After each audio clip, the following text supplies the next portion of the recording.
Oi kui huvitav. Originaali hind on üle 200 euro. Pole kahtluski, et see ei läheks rahvamassidesse. Disainer Aarne Niit kuulub Eesti moeloojate koorekihti. Ta on aastaid seisnud Eesti disaini eest ja kommenteerinud korduvalt presidendi vastuvõtud valite. Ta on ka omanimelise brändi Arnega ja Aarne Niit looja. Sel aastal on päris palju liigelnud selliseid erinevaid veidraid moetrende, nii noorte seas kui ka sotsiaalmeedias. Ja täna tahaksin siis mõnda neist tutvustada, võib-olla mõni on ka juba tuttav, eks saame teada. Kuidas muidu te ise hindaksite, et see 2025 aasta moemaailmas, milline see on olnud? Ta on olnud alasti, ta on olnud tegelikult ütleme, et trendid, mida näitakse, kõik on alasti, tähendab naised, ma räägin naistest praegu, need on paar riba kangast ainult, ütleme punastel vaipadel on harva keegi ennast messin nagu suurte kangaveedritesse. Sukeldume siis ükshaaval nendesse erinevatesse trendidesse ja vaatame, mis siis on olnud siin fookuses selle aasta jooksul. Esimene on siis erinevad sellised kotiripatsid. Populaarsemad kindlasti labupuud on tuttav. Just väga tuttav isegi. Aga seda on jah siis laiendatud, et siin on ka näha mingid erinevad pehmed mänguasjad on väga moes olnud, aga ka selliseid kulinaid ja asju. Jah, need on kutsutakse veel šarmideks, mis annavad nagu siis ilukotile ja oleks vahva. Kus mina kandsin seda juba 10 aastat tagasi, nälja pärast. Ja see on nii nakkav, teate, kui te ühe juba ostate, siis te tahate juba järgmist. 10 palli skaalal, kui palju annaksite punkte selle? Mina annan 10, ma olen nii lahke sellepärast, et mulle meeldib, et see on nii pehme, nii armas ja ma mõtlen, ma olen ise seda kandnud ja minule meeldib seda, et isegi vaata, kui sa istud on või isegi kui tuju ei ole kõige parem, sa võid selle pai nendele teha ja nad ikkagi, nad on erinevate emotsioonidega ja nad kuidagi toovad midagi, psühholoogiliselt midagi head meelt.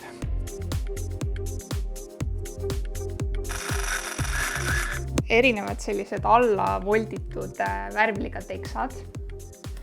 Sellest on 2 versiooni, üks on siis selline, et just naised peamiselt teevad siis lupu ja nööbi lahti, voldivad teksad alla. Uuem versioon on nüüd selline, et pannakse mingi selline kangakiht nagu veel sinna alla ja siis volditakse hoopis mitte see püksiäär, vaid see kangas ise sinna peale. Kui ausalt öelda, negatiivseid tundeid ei ole. Ma ei ole nagu selle fänn, et sa arvad, ma ei ütle, et ta nüüd teeg, aga ta on huvitav. Ilus mulle meeldib. See pole paha. Mõtlen, kui on näita. Paneme 80-st. Täna on nii lahke, mida meist pärast. Pigem ikkagi päris trendikas. Aga trendikas mulle meeldib, et see on uus sellepärast ja ta, ütleme ka, kuna ülemine nööp ja natuke see lukk on lahti, et ta ei ahista naist nagu, et ta jääb nagu ikka komfortne.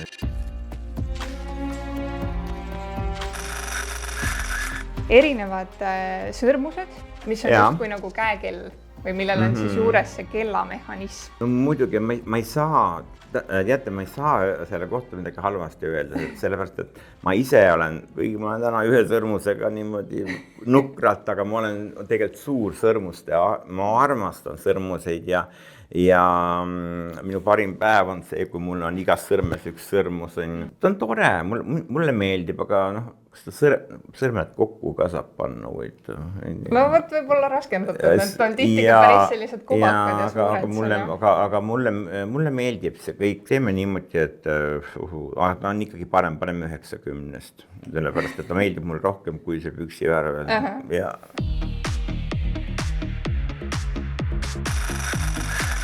Selline tõenäoliselt kõige veidram neist kõigist, mis on just viimasel ajal siin kuulutulena sotsiaalmeedias läinud ja selleks on siis väga konkreetselt ühe brändi, mille nimi on Skims trussikud, mis on väga omanäolised. Tegemist on siis karvaste trussikutega põhimõtteliselt sellised stringid ja samas on muideks huvitav, et kui tundub võib-olla väga ekstreemne kaup, siis ma saan aru, et esimene osa sellest oli 15 minutiga välja müüdud, nii et inimestest tekitas suurt huvi. Mina ütlen, mulle meeldib. See on veider. See kõik, mis on nagu veider, on ju see on lahe, hästi ta võigas ei ole, vaata kui ta on hästi tehtud, siis vähemalt piltide peal tunduvad nad sellised toredad. Realistlikud. Ja realistlikud ja miks mitte, mood otsib alati, ütleme, pidevalt uusi nagu mingisuguseid, millega inimesi rõõmustada, tegelikult see on inimeste rõõmustama, et see on positiivse meeleolu, alguses tekitab see nagu naeru, on ju? Ja pärast see imestada, et seda veel müüakse ka ja ostetakse ka ja tõenäoliselt kantakse ka. Paneme selle 10-10, ma panen selle puhtalt, teate, selle idee ja julguse eest.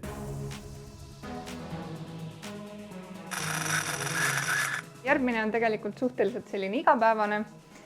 Noorte seas on hakanud siis populaarsust koguma see, et enam ei seota tavapäraselt kingapaelu kinni, vaid leiutatakse viise, kuidas need niimoodi lahti jätta. Ja see on siis ka, seda on nagu arendatud erinevat moodi, et kõigepealt oli nagu see versioon, nüüd on üldse hakatud väga loominguliselt lähenema kingapaeladele, et pannakse ka erinevaid selliseid vidinaid sinna paelte külge, mingeid pitspaelakesi, just kui nagu ehitaks ära oma jalanõud. See on tänavalt tulnud mood, ma olen täitsa kindel. Ma ise armastan ka jätta otsad niimoodi lahti, sest jõle mugav on jalga panna. Ja see lõhnab jälle Aasia maade järgi, sellepärast, et seal on ikkagi väga kindlad reeglid, et naine peab välja nägema nagu nukk ja Euroopa on selle üle võtnud niimoodi, et maailm on, mitte ainult Euroopa, et mulle see ka väga meeldib. Paneme 7 neile. Aga 7 on ka väga hea hinne.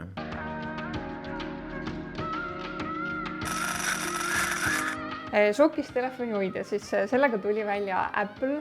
Nii-öelda tegemist on sellise aksessuaariga, et viskad veel õla, paned telefoni ka sisse ja inimestes on see väga selliseid vastakaid tundeid tekitanud. See on lahe, peaasi, et keegi seda sealt ära ei võta, mõni kurikael, aga ta näeb välja, super, ta on sellised need, näed, erinevad, ta saab nagu lipsuna kanda või lühikese sallina, ta võib üle õla visata, geniaalne. See on geniaalne leiutis ja mind üllatab see, et Apple on selle peale mõelnud. Originaali hind on üle 200 euro, kuskil 230-240. See on tegelikult, see on ülehinnatud, sa saad ise teha sellega kõige, ma arvan, et isegi üks meesterahvas saaks sellega hakkama. Aga see läheb nagu kulutuli, tähendab, üks tuleb tänavale ja juba ütleme järgmine päev või sama päev mitmed inimesed juba lähevad poodi otsima selliseid sokke, et teha see asi ära. Issand peaks ka omale tegema selle. Mina panen 10-10 sellele sokist telefoni hoidjale.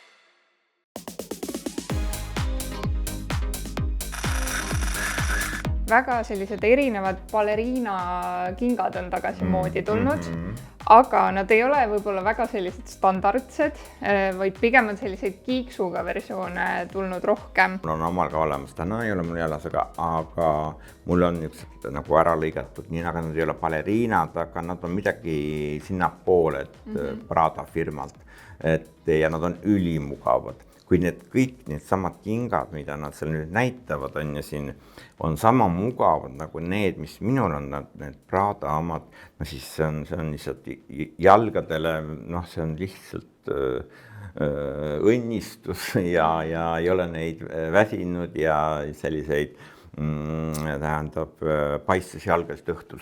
Paneme 8-10.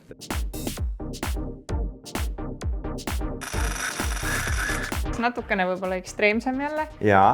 Sel aastal on seelikud väga lühikeseks läinud ja suhteliselt ekstreemselt lühikeseks. Et on selliseid väga erinevaid versioone, osad on juba nagu siuksed riba täiesti ja tundub üldse ulme, et kuidas need midagi ära katavad. ja noh, neid on eri materjalidest, teksamaterjalist ja kangad ja see ei ole mitte ainult naiste moes, see on ka meeste moes. Meestele seelikute müük on üldse hästi läheb ja just selliseid lühikesi tähendab variante paljud disainerid pakuvad ja just nad on pükstega nagu koos ja selline, ta ei ole ei seelik, ei püksid, aga ta on ekstreemselt lühike. Anname 7-10, väga trendikas, väga trendikas.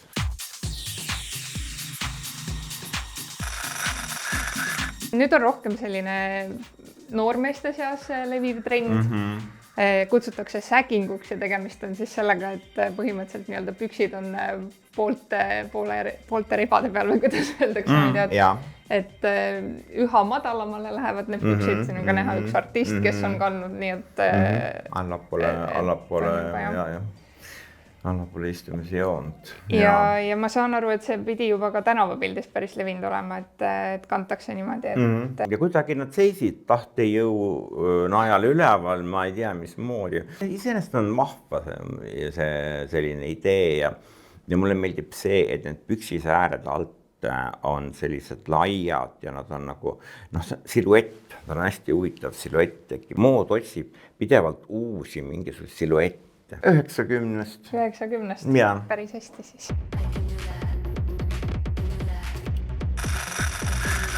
See tegelikult juba algselt natuke ka mainisite, et erinevad läbipaistvad asjad, et see läbipaistvus tõesti kogus tuure üha rohkem aasta jooksul, et nii erinevate kleitide näol, erinevate kotid, hästi läbipaistvad, et kõik on näha, mis sul kotis on, särgid, et tõesti sisuliselt kõik viidi sinna, et mis vähegi saab läbi paista, siis paistku läbi. Kedagi enam ei üllata mingi dekoltee sügavus või kõrgus või ongi ainult paar riba lihtsalt läbipaistvat ja selleks peab olema julgus minna.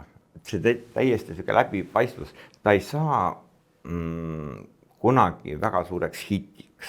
Ma arvan niimoodi, et just sellepärast, et ikkagi inimesel on mingisugused, kõik ei ole nagu, ei suhtu oma kehasse nagu positiivselt ja nad ei julge lihtsalt. Ma annan talle viletsalt, ma annan 60.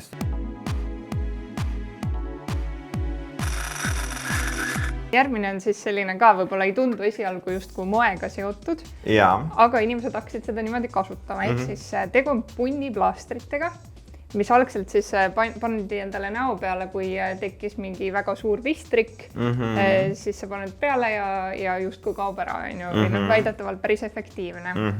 Aga mingi hetk kuulsused avastasid, et kuna neid hakati tootma ägedate kujudega, südamed ja tähed ja siis avastati, et see võib olla ka täitsa tore selline moeaksessuaar näo peal. Ja nüüd see on kaasa toonud ka selle, et tavainimeselt tänaval käivad julgelt ringi endal see punni plaaster näos ja presenteerivad seda uhkusega. See on lahe, mulle see meeldib.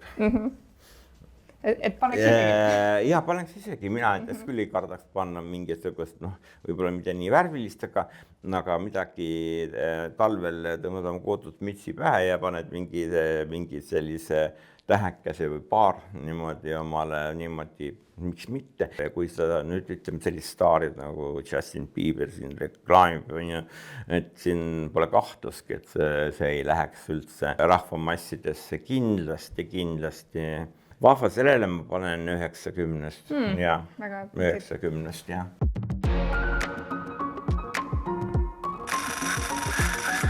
Noored, kes siis nagu katsetavad, otsivad, on ju omale stiili isegi. Tihtipeale on stiiliotsing, et enam ei kommenteerita nagu sellist asja, et seal kellegi kleit on liiga lahtine või see pigem seda, et oi kui huvitav, jah. Küsin siia lõppu veel viimase ühe soovituse noortele, et kuidas näha äge trendikas välja. Olge lihtsalt julged, saate aru, olge lihtsalt julged, kuna katsetus, hea küll okei, ükskord tegid, ütleme, ei tulnud nii hästi välja, kui oleks tahtnud. Mõnikord tuleb väga hästi välja ja sellepärast peab olema julgust katsetada riietega ja milline võimalus hästi palju huvitavaid asju võib leida second handidest. mõned inimesed lihtsalt nagu virtsutavad, et nad ei pane selga, et see, mida keegi on kandnud. No ma ei tea, pese siis 3 korda läbi ja ükski vaimse sees ei ela. Seal on hästi huvitavaid värve ja mina väga armastan.